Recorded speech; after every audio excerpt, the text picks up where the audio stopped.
Assalamualaikum warahmatullahi wabarakatuh. Perkenalkan nama saya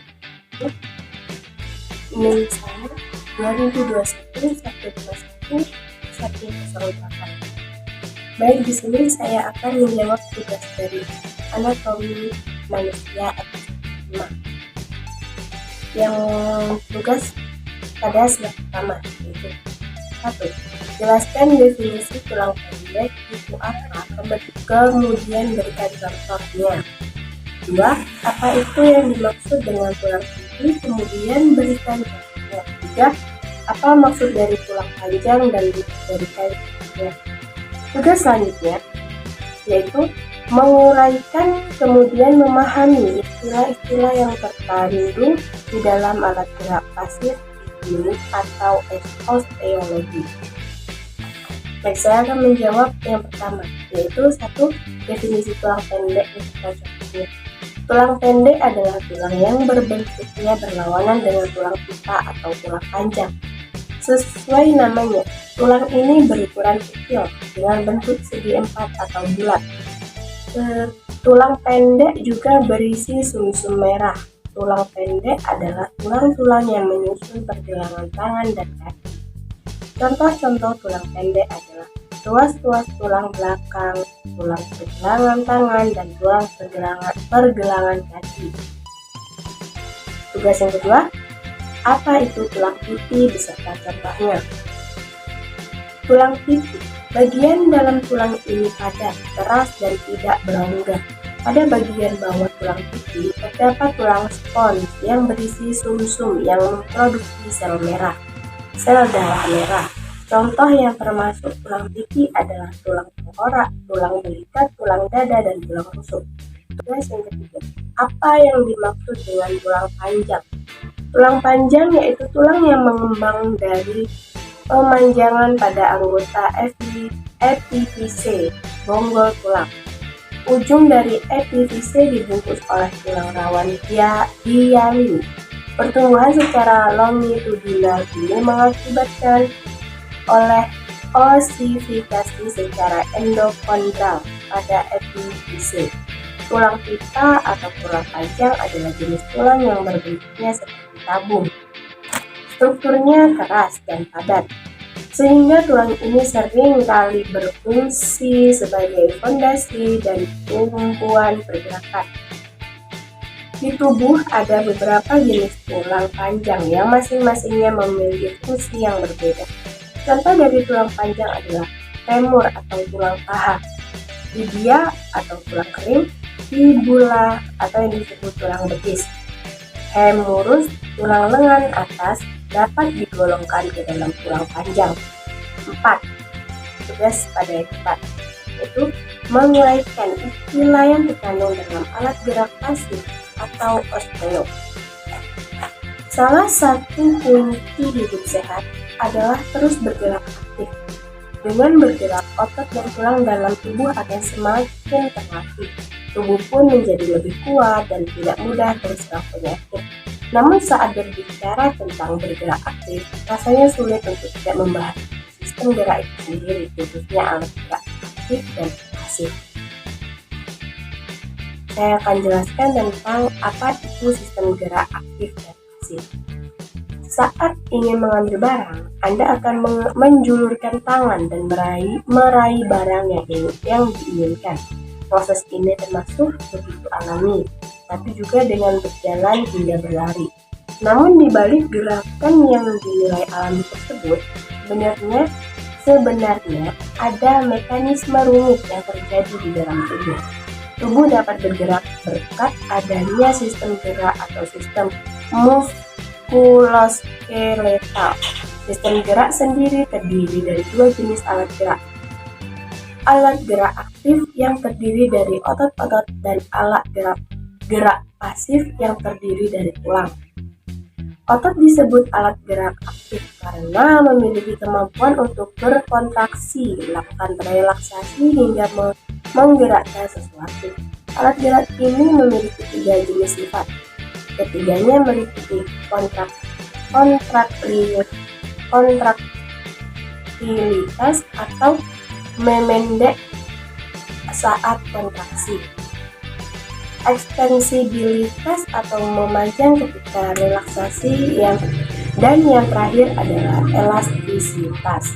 Kemampuan elastisitas itulah yang memungkinkan otot untuk kembali ke ukuran semula. Di sisi lain, tulang disebut alat gerak pasif karena perannya yang relatif lebih pasif dalam terwujudnya suatu gerakan. Agar dapat bergerak, tulang digerakkan oleh otot. Tulang juga menjadi tempat menempelnya otot, penyokong tubuh, tempat pembentukan sel darah, dan melindungi organ-organ vital. Terus yang kedua, akan saya jelaskan apa saja yang termasuk alat gerak aktif.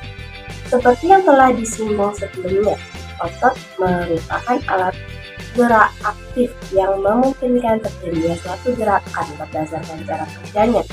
Otot dibagi menjadi dua jenis, keduanya adalah otot antagonis dan otot sinergis. Satu, otot antagonis merupakan jenis otot yang berperan dalam terjadinya gerak otot berlawanan.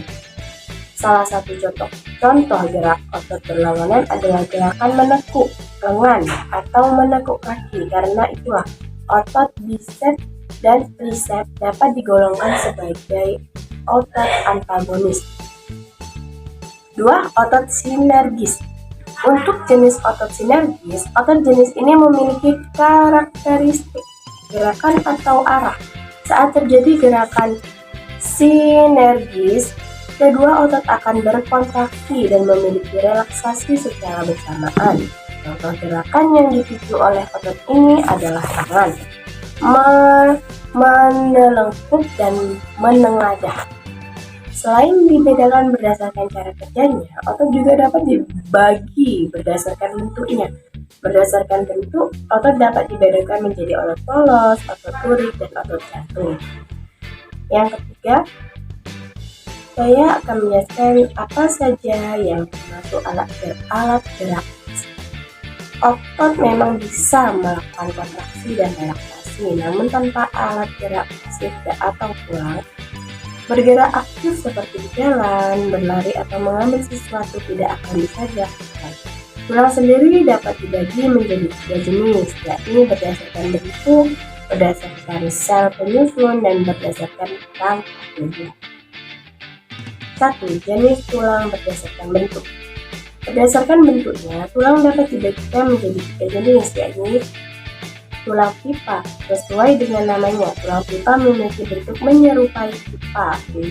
Bentuk tulang ini panjang dengan bonggol di kedua ujungnya. Tulang pipi. Bentuk tulang pipi ini melebar dan pipih, sehingga di bagian dalamnya terdapat sumsum merah. Tulang pendek. Jenis tulang pendek memiliki bentuk pendek dan kecil dengan sumsum merah di bagian dalamnya. Jadi jenis tulang berdasarkan bentuknya itu ada 3, yaitu tulang pipi, tulang pipa, dan tulang pendek. Yang kedua, jenis tulang berdasarkan sel penyusun. Itu dibagi menjadi 2, yaitu tulang rawan dan tulang keras. Tulang rawan, sesuai dengan namanya, tulang rawan memiliki karakteristik yang tidak terlalu keras, bahkan cenderung agak lunak. Tulang rawan sendiri masih terbagi menjadi 3 jenis. Ketiganya meliputi tulang rawan hialin yang tersusun dari serabut kolagen, tulang rawan elastin yang tersusun dari serabut elastin, dan terakhir tulang rawan fibrosa yang tersusun dari serabut kolagen.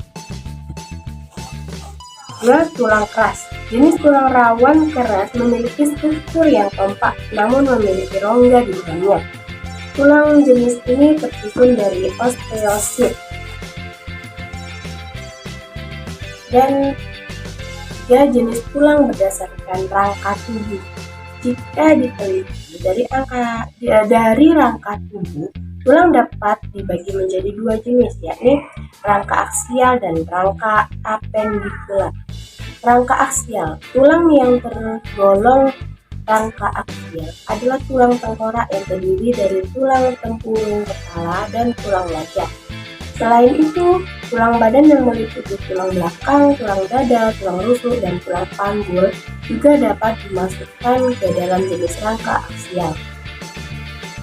Rangka apendikular. Jenis rangka apendikular ini diisi oleh tulang-tulang yang menjadi anggota gerak. Tulang-tulang yang termasuk dalam jenis ini di antaranya adalah tulang anggota gerak atas dan tulang anggota gerak bawah. Jadi jenis tulang berdasarkan rangka tubuh itu ada dua, rangka aksial dan rangka apendikular. Terus yang selanjutnya, saya akan menjelaskan tentang pentingnya sistem gerak dalam mendukung kesehatan tubuh. Kesehatan hanya bisa didapatkan dengan menjaga gaya hidup dan aktif bergerak. Aktivitas fisik akan membakar kalori berlebihan, melatih otot dan tulang hingga meningkatkan sistem imun. Itulah kenapa mereka yang rutin berolahraga relatif tidak mudah terserang penyakit. Meski demikian, menerapkan gaya hidup sehat dan bergerak aktif akan terasa sulit tanpa sistem gerak yang terjaga. Tulang sebagai alat gerak pasif membutuhkan nutrisi yang cukup agar tetap kuat. Begitu juga dengan otot dan sendi yang menjadi alat gerak aktif. Memenuhi kebutuhan nutrisi demi menjaga kesehatan sistem gerak adalah suatu kebutuhan. Untuk itu, minum Enlin Activit sehingga hari yang akan memberikan kamu kalsium 2 kali lebih banyak dibanding susu biasa untuk tulang yang kuat. 5.000 mg protein untuk otot yang kuat dan 330 mg kolagen untuk sendi kuat. Dukung gerak tubuhmu untuk tubuh yang sehat. Enlin. Baik, cukup sekian yang dapat saya katakan. Kurang lebihnya saya mohon maaf. Saya akhiri. Assalamualaikum warahmatullahi wabarakatuh.